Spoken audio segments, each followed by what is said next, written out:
I've had enough of talking about DC and Marvel today, so why not move on to another fantastic comic book company who you need to check out if you haven't before. That's right, we're talking about Image Comics. I'm Adam Andrews with Top 10 Nerd, and today we're gonna go through the top 10 most powerful Image Comics superheroes. Number 10, Velocity. Velocity, as her name kind of implies, has the ability of super speed. Although a pretty basic power, it is nonetheless incredibly useful. Imagine receiving a punch from someone who's moving near Mach 13.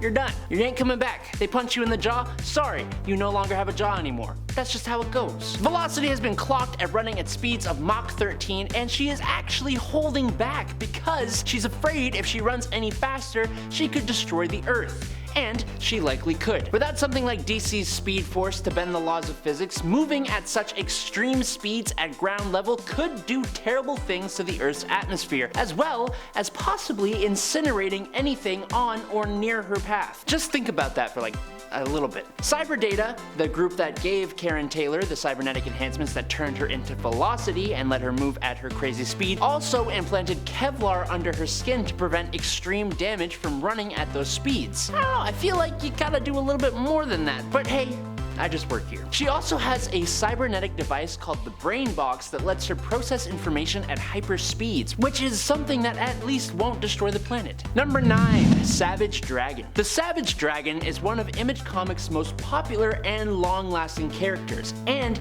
he has been around since his debut as just Dragon in Graphic Fantasy #1 in June of 1982. Basically, the Savage Dragon woke up butt naked and with no memory in a burning field. He was a giant green man with a big old fin on top of his head and super ripped like most heroes are. Now, what he didn't know at the time was that he was actually an alien conqueror named Kerr who originally came to Earth to conquer it, but was betrayed by two scientists. He was an enhanced member of the alien race called the Krillin, or Krylin, and his enhanced Krylin/Krillin physiology gave him superhuman strength, agility, and stamina, healing abilities, and telepathic resistance. Now, one of my favorite parts about this hero is that instead of joining a superhero team and being a typical hero, the Dragon actually wound up being a member of the Chicago Police Department and helping with their super freak problem. I think it's kinda cool to ground a character like that, but the nature of his powers still leave him near the top of the list. Number 8, Mighty Man. Different from most of the heroes on this list, Mighty Man is less of a person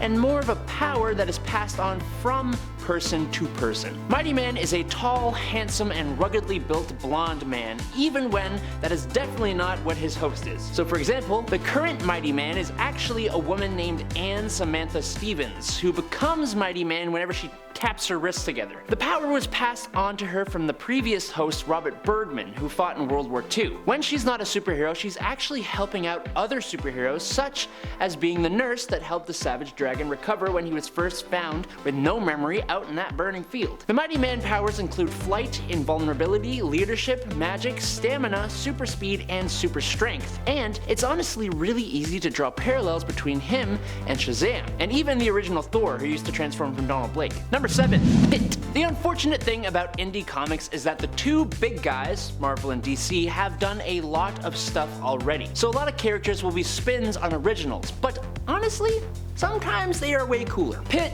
is basically inspired by the Incredible Hulk, but I don't want that to undermine how cool he is. The giant ball of hulking muscle and rage is a combination of human DNA mixed with genetic material from a race known as the Creed. Pitt escaped from the laboratory where he was being studied, but was captured and trained to be an assassin, so that sets him apart already. While on a mission though, a child's consciousness was melded with Pitt's, and after this merger, he fled to Earth and found a young boy who is technically his genetic relative. Pitt is as crazy strong as he seems to look, and I don't know if you saw the super scary claws, but he has super scary claws, so that's kind of freaky. He also has a degree of telepathy and uses it to make himself an incredible tracker, establishing a mental link with whoever he's tracking, making him able to track them from the other side of the world. He also has emotional control, meaning he can unbalance other people's emotions in order to make them commit errors while fighting. And I don't know why I've never heard of another character doing that before. That's actually really cool. Whereas the Hulk gets stronger the madder he gets, Pitt uses pain as a stimulant, making him even more of an aggressive fighter and a delifer. Number 6. Mr. Majestic. Jim Lee, who created this character, said he wanted to explore a character who had Superman's powers but was not afraid to use them, which resulted in the character of Lord Magistros, aka Mr. Majestic. He was an alien from the planet of Kara and was their High Lord, and a warlord who felt that he could be judge and jury. So Mr. Majestic has all the powers the Man of Steel has, like super speed, strength, invulnerability, energy projection from his eyes, and all that good super stuff. Plus, telekinesis and telepathy. Except, he is essentially extremely brutal and militant. He is not afraid to use his power in the slightest, but it's still aligned to the side of good, for the most part, which does step him apart from other characters like him. He would eventually become the leader of the Wildcats for a time, and when on Earth, he would imprison criminals without a trial, and while he eased up somewhat on his ways, he never truly reverted or became completely good. There's actually an instance where he winds up in Metropolis, and him and Superman talk about their different methods, which is actually pretty cool. Number 5. Void.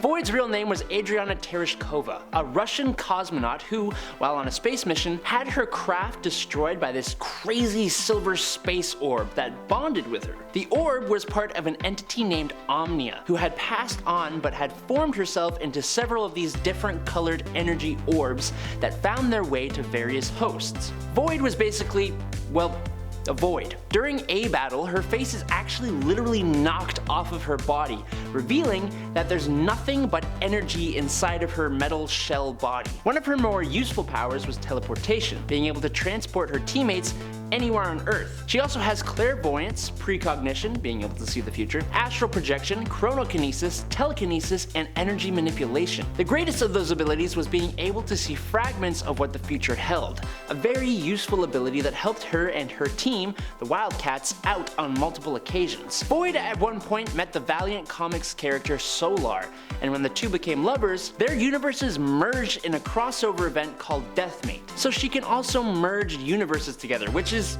I mean, I'd say that's a pretty powerful ability. Number 4. Angelus. Angelus is an immortal being who's been worshipped by people as early as the Incan Empire back in the 15th century. Her counterpart, or opposite, is the Darkness, an evil entity that has existed since the beginning of time. Now, both entities require human vessels, but the Darkness follows the bloodlines of violent people such as criminals, whereas Angelus can choose whoever she wants. Angelus has the powers of light on her side and imbues in her human host strength, speed, stamina, flight, resistance to injury from earthly weapons, and the ability to create objects of pure light. On top of that, any host of Angelus can recall the memories of previous hosts, which is an extremely useful ability if you really think about it. Angelus does have a bit of a weakness though. To maintain a presence in the body she's occupying, the host body must be in light. Being in complete darkness can drain Angelus and cause death to the host, but Angelus would be fine, so I mean, not the worst of weaknesses, really. Number 3. Invincible. Now, I was going to choose Omni-Man for this top spot, but given how many Superman but brutal characters there are out there and how boring that is now, I wanted to talk about Mark Grayson himself. Mark is a member of the race known as the Viltrumites, which are a group of extremely powerful aliens who, due to their diminished numbers, go solo out into the universe to conquer planets for their empire. Mark's dad, Omni-Man, is the most powerful superhero on Earth, until one day he reveals his true Viltrumite mission and does battle with his son, who convinces him to the error of his ways. Now, Viltrumites are basically immortal. They age at an extremely slow rate, which slows down even further as they mature, eventually stopping altogether. They also get stronger and stronger with age, and every time they are defeated or gravely hurt in combat, they will heal, very quickly I might add, to be even more stronger than they were before. Viltrumites can also fly and survive the vacuum of space. Mark, his dad, and another Viltrumite flew through the core of a planet, completely destroying it, and Mark himself has defeated people much more powerful than him with sheer willpower and determination. He eventually becomes a galactic peacekeeper, bringing the whole universe to a state of complete peace and prosperity. He's actually a really great dude. Number 2. Supreme. Another Superman-like character. Yay! Don't hate me, please. Please.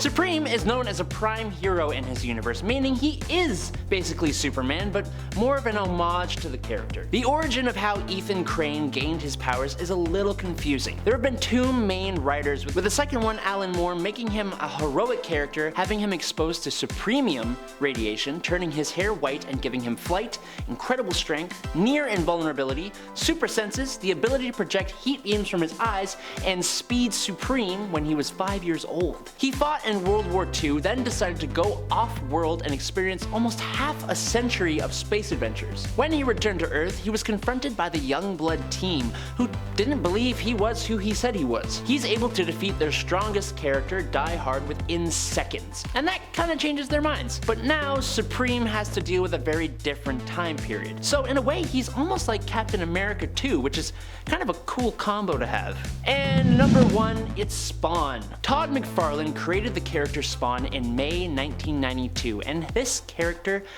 popped off, selling an epic 1.7 million copies, and he is definitely one of the characters that put Image Comics on the map, and that's an impressive superpower indeed. Spawn tells the story of Al Simmons, a Marine who died in the line of duty and makes a deal with the devil, or more specifically, Male Bolgia, I'm sorry if I pronounced that wrong, to come back to life to once again be with his wife Wanda. Simmons returned to the land of the living but was bonded to an organic supersuit that had an extremely long list of powers of its own. Some of his powers include flight, invisibility, phasing, healing factor, shapeshifting, necromancy, superhuman endurance, reflexes, agility, senses, and stamina, telekinesis, telepathy, memory manipulation, time manipulation, transmutation, cosmic awareness, chlorokinesis, geokinesis, weather manipulation, hydrokinesis, and immortality as long as his head is intact. Oh, he also has this thing called the Black Dispersal, which allows Spawn to call upon creatures of darkness and sin